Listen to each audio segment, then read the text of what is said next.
Welcome friends. आपका height क्या है? आपका हाइट के हिसाब से कितना वेट होना चाहिए आइडियली? अगर आप अंडर वेट हो या फिर ओवर वेट हो या फिर ओबेस हो, क्या हो आपको ये पता है? एक हेल्दी ह्यूमन वॉलेंटियर का बॉडी मास इंडेक्स क्या होना चाहिए एंड हाइट के साथ कितना वेट होना चाहिए आइडियली? ये सब जानने के लिए ये वीडियो से बने रहिए और इस वीडियो के अंत में आप कैलकुलेट कर लीजिए आपका बॉडी मास इंडेक्स क्या है, वेस्ट टू हिप रेशियो क्या है and waist to height ratio क्या है। अगर अगर आपका ये सब पैरामीटर सही है तो आप फिजिकली फिट हो। अगर ये सही नहीं है, विद इन रेंज में नहीं है, तो आप कुछ डिजीज़ के लिए सस्पेक्टेड मतलब रिस्की हो सकता है वो डिजीज़ आपके लिए। सो वो जानने के लिए वीडियो से बने रहिए। पहला पैरामीटर जो बात करूंगा उसका नाम है body mass index. Body mass index क्या है पहले जान लेते हैं। बॉडी मास इंडेक्स निकलने के लिए एक फॉर्मूला है weight in kilogram by height square, जहाँ पे हाइट मीटर में होना चाहिए। एक पर्सन का अगर वेट 70 केजी एंड उसका हाइट अगर 1.73 मीटर है तो उसका बॉडी मास इंडेक्स होगा 70 बाई 1.73 स्क्वायर, मतलब 23.41। अभी देखिए बॉडी मास इंडेक्स 23.41 मतलब क्या? देखिए यहाँ पे BMI वैल्यू दिया गया है। अगर इसका वैल्यू 18.5 से कम है तो इसको अंडरवेट कहा जाएगा।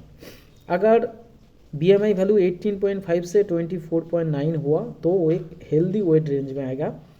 अगर ये वैल्यू 25 से 29.1 हुआ तो ये ओवरवेट होगा, और वैल्यू अगर 30 से ज़्यादा हो गया तो वो ओबेसिटी में आएगा। इस कैलकुलेशन में देखिए 23.41 मतलब इसका वैल्यू इस रेंज में आया, सो एक हेल्दी वेट रेंज में है। नेक्स्ट है बॉडी वेट। डिफरेंट पीपल का डिफरेंट बॉडी वेट होता है क्योंकि सबका हाइट सेम नहीं रहता, और हाइट के हिसाब से कितना बॉडी वेट होना चाहिए इसका टेबल मैं अभी डिस्कस करने जा रहा हूँ। अगर आपका हाइट 4 फीट 10 इंचेस है तो ये वेट 41 से 52 केजी होना चाहिए। उससे ज़्यादा अगर 54 से 62 केजी हो गया तो उसको ओवरवेट कहा जाएगा, एंड 65 केजी और उससे ज़्यादा हुआ तो वो ओबेस रेंज में आ जाएगा।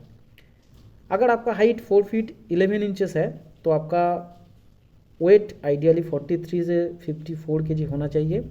अगर 56 से 65 केजी के रेंज में आ गया तो ओवरवेट होगा, और 67 से ज़्यादा हुआ तो वो ओबेस में आ जाएगा। अगर आपका हाइट 5 फीट है सो आइडियली आपका वेट 44 से 56 केजी होना चाहिए। उससे ज़्यादा 58 से 67 केजी रेंज में हुआ तो ओवरवेट होगा, और ओबेस कहा जाएगा जब इसका वेट 69 केजी से ज़्यादा होगा। अगर आपका हाइट 5 फीट 1 इंचेस है, आपका वेट 45 से 57 होना चाहिए। 60 से 69 हुआ मतलब ओवरवेट, और 72 से ज़्यादा हो गया मतलब ओबेस। अगर आपका हाइट 5 फीट 2 इंचेस है तो आपका हाइट होना चाहिए 47 से 59 केजी। 62 से 72 केजी हो गए तो ओवरवेट होगा, और 74 केजी से ज़्यादा हुआ तो ओबेस हो जाएगा। अगर आपका हाइट 5 फीट 3 इंचेस है तो आपका वेट 48 से 61 केजी होना चाहिए। ओवरवेट कहा जाएगा जब इसका वेट 64 से 74 केजी रेंज में आ जाएगा, और 77 केजी से ज़्यादा हुआ तो ओबेस कहा जाएगा। अगर आपका हाइट 5 फीट 4 इंचेस है तो आपका वेट 50 से 63 केजी होना चाहिए। 66 से 77 केजी में आ गया तो ओवरवेट कहा जाएगा, और ओबेस होगा जब ये 79 केजी से ज़्यादा होगा। अगर आपका हाइट 5 फीट 5 इंचेस है तो आपका वेट होना चाहिए 52 से 65 केजी आइडियली।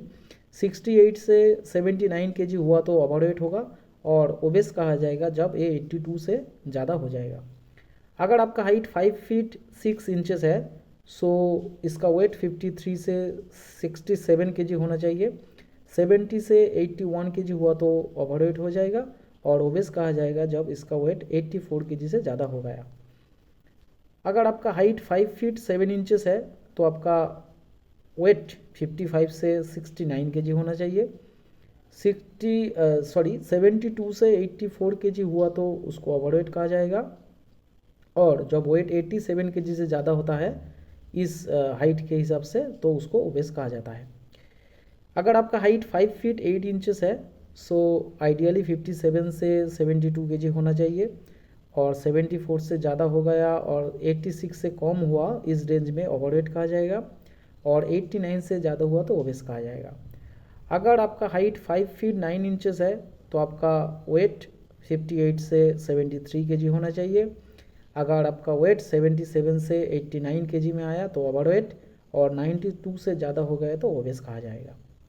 अगर आपका हाइट 5 फीट 10 इंचेस है तो आपका वेट 60 से 75 केजी होना चाहिए आइडियली।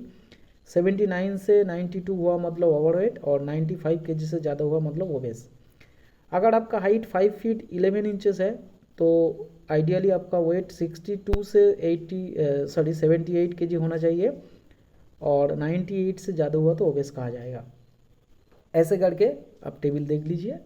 सो अभी देखिए, according to American council for exercise, expected body fat for adult should be like that. जो एथलेट्स होता है, और मेल एथलेट्स के लिए 6 से 13% बॉडी फैट परसेंटेज होना चाहिए। फीमेल के लिए थोड़ा सा ज़्यादा, 14 से 20% होना चाहिए। फिट बट नॉन एथलेट्स के लिए 14 से 70% फैट का वेट होना चाहिए फॉर मेल के लिए, और 21 से 24% रेंज में होना चाहिए फीमेल के लिए। एक्सेप्टेबल बॉडी फैट परसेंटेज होगा 18 से 24% in case of male, and 25 से 31% in case of female. Obesity में 25% से ज़्यादा होगा मेल के लिए, एंड 32% से ज़्यादा फैट होगा फीमेल के लिए। How to measure body fat? Male के लिए थाई, एब्डोमेन एंड चेस्ट का जो टिश्यू है, एंड फीमेल के लिए अपर आर्म का जो टिश्यू है वहाँ पे मेजर करता है। और मेजरमेंट के लिए बहुत सारे मेथड्स है, जैसे एयर डेंसिटोमेट्री, एक्सरे एब्जॉर्प्शियोमेट्री।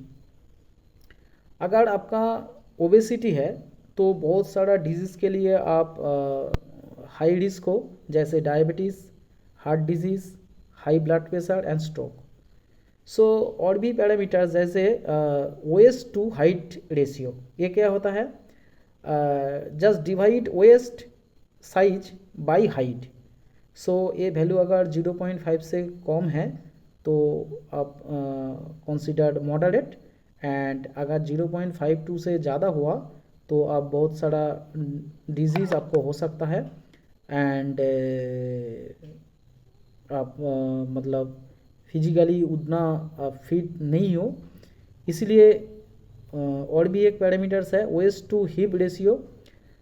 ये क्या होता है? वेस्ट साइज जो होता है उसके साथ हिप का जो साइज होता है वो डिवाइड करने से आता है, और ये वैल्यू ज़्यादा होने से बहुत सारा रिस्क फैक्टर जैसे heart attack and myocardial infection होने का चांसेस बढ़ जाता है। देखिए यहाँ पे वेस्ट साइज है, और हिप मतलब यहाँ का जो साइज है ये, तो क्या होगा?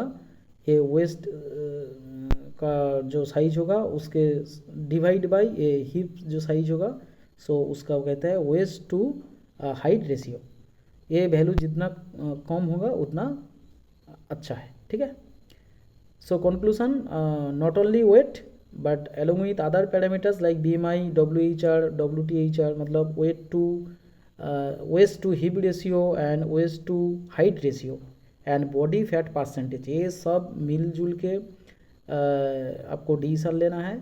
सिर्फ वेट के साथ हाइट कोरिलेट करके आप कोई डिसीजन नहीं ले सकते हो, और मतलब एक हेल्दी ह्यूमन वॉलेंटियर होने के लिए ये सब पैरामीटर्स विद इन रेंज होने से अच्छा है, क्योंकि ये जब वैल्यू आउटसाइड रेंज होता है बहुत सारा डिजीज़ होने का चांसेस बढ़ जाता है। So I hope you understand. Thanks for watching.